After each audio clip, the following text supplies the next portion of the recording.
characters have been around for so long at this point with minimal reboots that you can almost trace the daily life of any random character over the course of several years in the universe. This is a blessing and a curse in that these characters persist so long you feel like you can really get to know them. But you also have a harder time letting go of the times when their characters are broken or drastically changed. Long-form comic storytelling has a sort of status quo that's very hard to change or manipulate. Aside from smaller details here and there, most of our favorite full-color comic characters are doing pretty much the same thing they were doing nearly a century ago, because that's what fans expected them. Spider-Man's still a young nobody with money problems and girl troubles. Batman's still a billionaire sad man who collects lonely children and trains them to fun. And Superman is still working at the Daily Planet.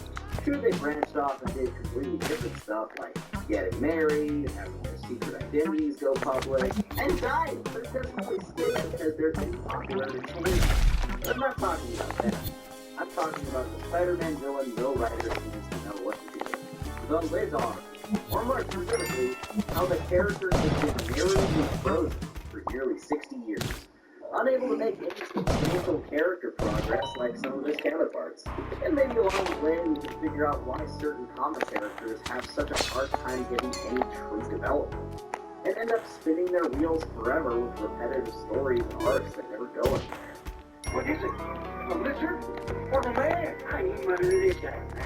This video topic was picked for the $100 tier on my Patreon by Christian Keller. This is a weirdly specific video topic that I'm not sure will have an audience, but after a long time pondering it, I think it could be interesting to discuss one of Spidey's oldest foes, and how in a broader sense, comics are almost universally unchanging. So let's give it a try. The Lizard is a scientist by the name of Kurt Connors, a brilliant geneticist who lost his arm while serving in the military, or in a car accident, or a lawnmower mishap or something. Studying the way some lizards regrow lost tendons, he injects himself with a serum that restores his arm, and turns him into a human monster that eats people and tries to restore society to make people a lizard. He's most well known for his role as the main villain in that movie where Andrew Garfield stutters and looks fine. And you may remember his brief cameos in those other movies where Tobey Maguire mumbles and has the jackedest abs you ever done see. But I personally prefer the classic portrayal of him by Rob Zombie. Look it up, that's real. What the hell are you doing?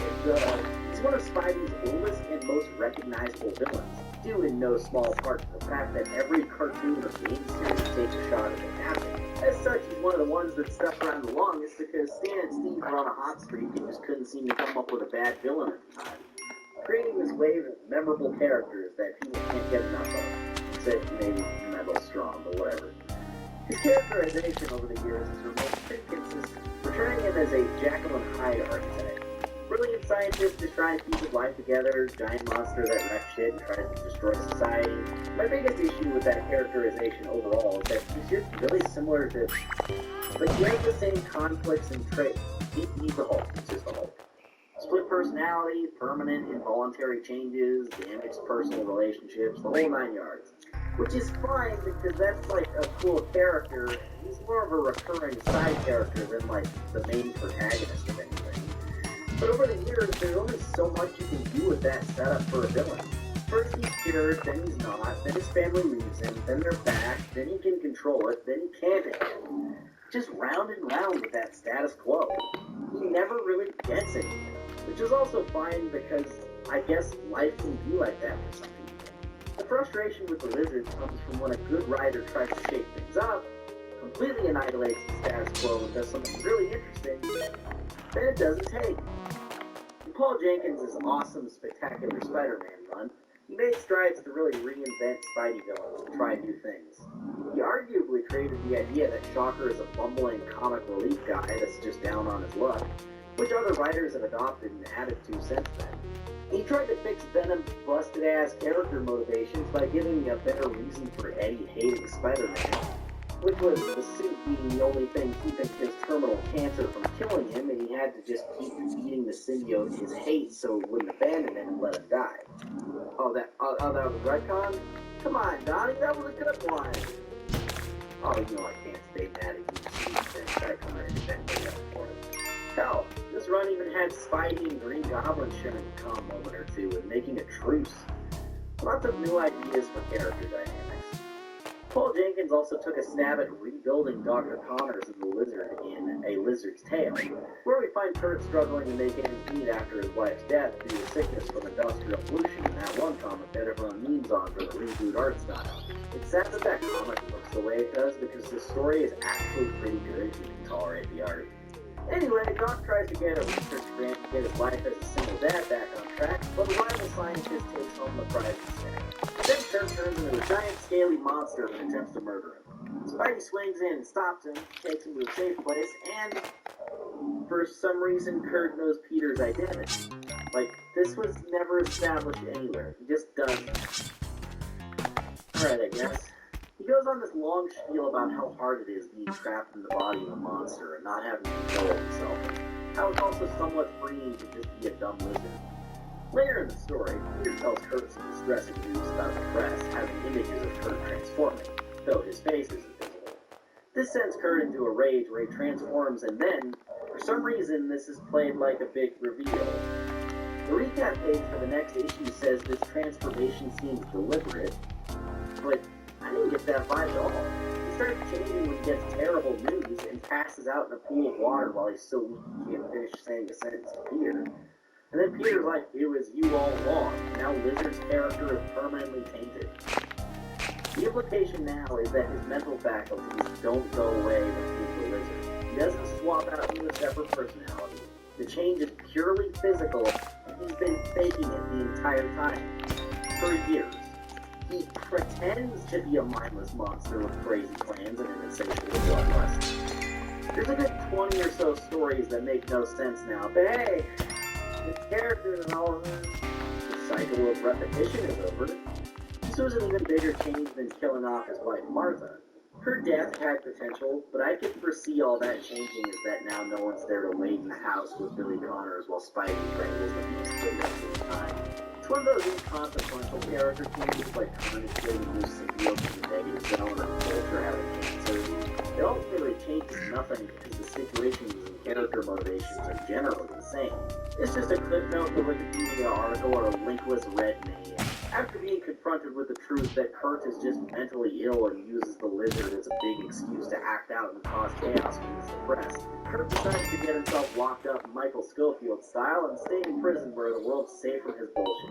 It's not the best thought out retcon Jenkins made him run, nor is it even the most entertaining. But it's an interesting take nonetheless. It made the Lizard less of a stereotype and opened the door for so many new stories you could tell with that villain. The status quo was changed. Soon after, Lizard shows up again in Marvel Knights Spider-Man #7, and he's just a big dumb animal, and Spidey beats him up in 2 pages. Then he returns in another book where he's not in prison and his son still lives with him. Then he goes nuts along with every other Animal Kingdom character in New York and turns his son into a second Lizard. Lizard Jr., if you will. This is ignored in a few of the following stories.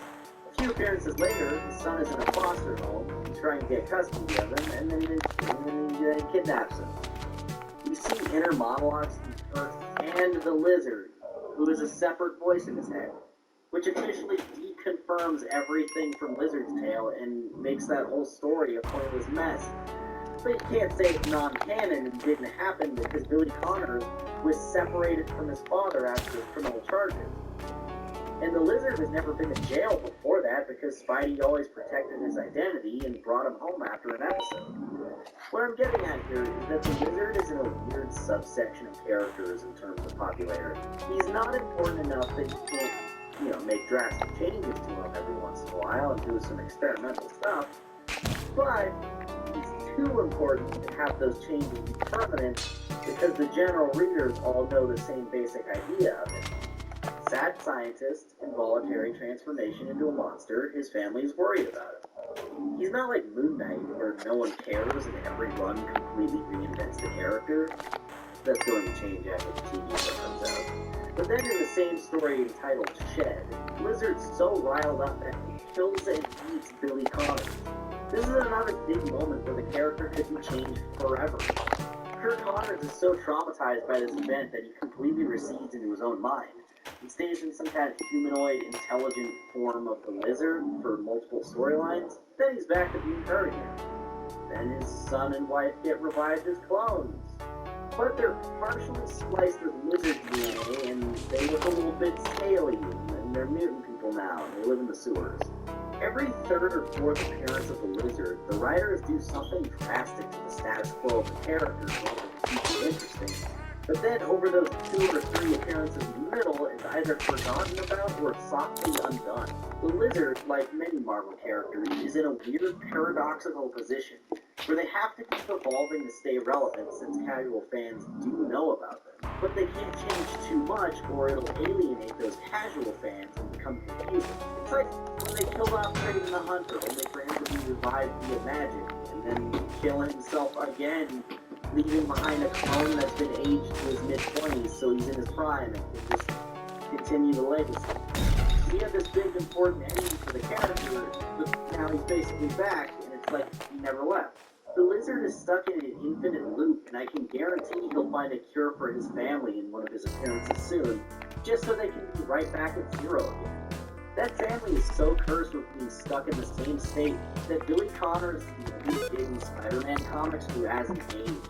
Harry Osborn's son went from a newborn baby to 10 years old in the same time it took Billy to go from 10 to 13. He should be in his 20s by this point. Even Venom was able to have a son that's now at least 10. And that too, I can only guess, is something that won't stay around for long. He'll probably die or get adopted and forgotten about for 20 years after he served his purpose in this story. Because the status quo for Venom is not a reporter with an alien parasite that's also a dad. I'd like to make a side note that giving a violent anti-hero character a random child they didn't know about to force them to be more responsible is happening way too often. Deadpool has a daughter, Moon Knight is a dad now. I called that twist with Dylan Brock the second I saw his face. Heck, they even did it in an issue of Punisher Max a little bit. Heck, even the movie Logan did. It's like everyone's allowed to be a dad except Spider-Man. And all of these cheap character development bastard children are disposable and temporary. Deadpool already forgot about his. Like literally forgot. He used drugs to erase his memory. With any story that runs this long, you'll have to make changes to your characters to keep them fresh and interesting. Much like a long-running TV series or webcomic, it's a story that can't have a definitive end, so firm conclusions are few and far between. But there's certainly exceptions to the rule where long-form storytelling can embrace a drastic change in status quo and make it work. Some good examples from TV are The Good Place, which completely throws its premise out the window after the first season for a shocking twist and just rolls with it.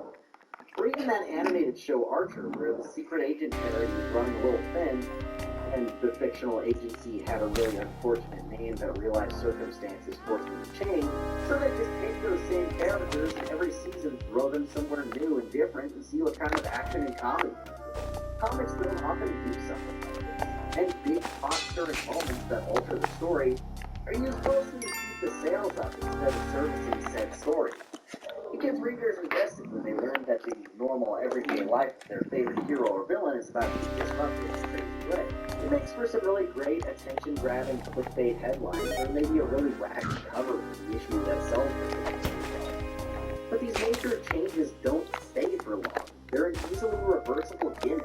It takes an insane amount of work, care, and persistence to make any big character growth stay. That's not to say it never happens. The depressed loner Batman one day decides to take on a ward and basically became the adoptive father of a whole pantheon of kids. Maybe he's not really as lonely as the audience would think. Spider-Man is even able to grow up beyond his teenage superhero shtick and is now a functional adult who pays his own bills. He was the original superhero before all these other copycats. Granted, both of those examples happened in the 40s and 60s before the characters became too popular for their own good. I suppose Hank Pym isn't popular enough to keep stagnant. He's Ultron now, and that's been around for quite a while. I hope that sticks. You could say it happened with Venom slowly but surely. He stopped being the poorly written, edgy, 90s Spider-Man villain and started being a sci-fi horror-themed anti-hero that Spidey considered a friend.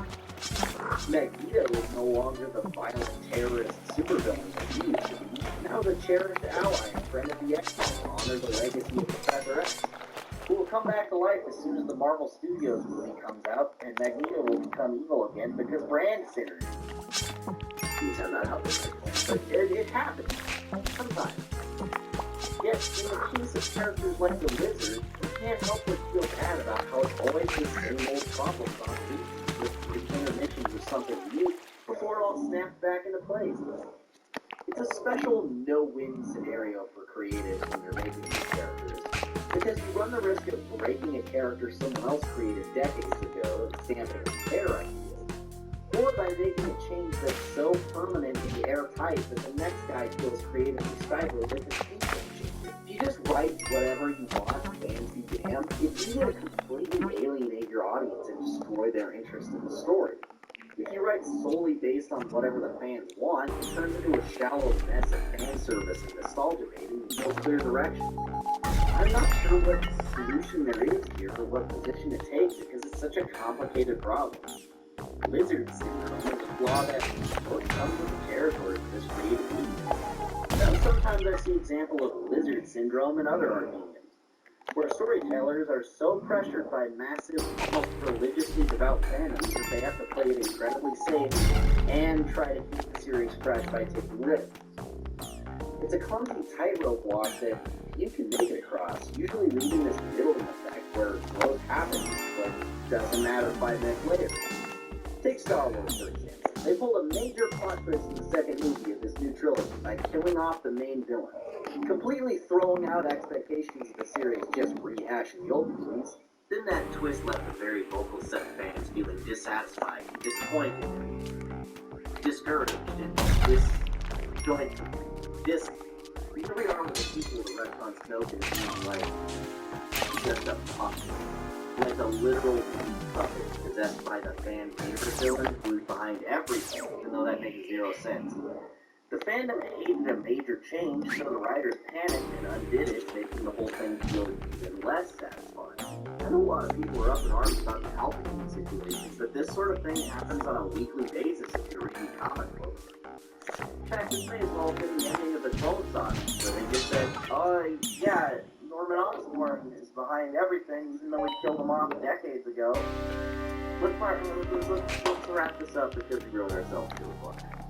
Fans are nearly impossible to please, but that doesn't stop writers from trying their best to do it anyway, with varying results. I'd like to open up the conversation with you, the viewer, and ask, what do you think would be the best way to work around this lizard syndrome problem, so that both creators and the fans can be happy, while still letting heroes and villains evolve organically and try new things? Is there an answer to this paradox? Well, maybe you're a writer at Marvel listening to this and you've just been inspired to try your own method. Either way, good old Kurt Connors is here to stay and he's far from the workplace of repetitive characters in comics. But part of me does wish that the guy could finally get a proper happy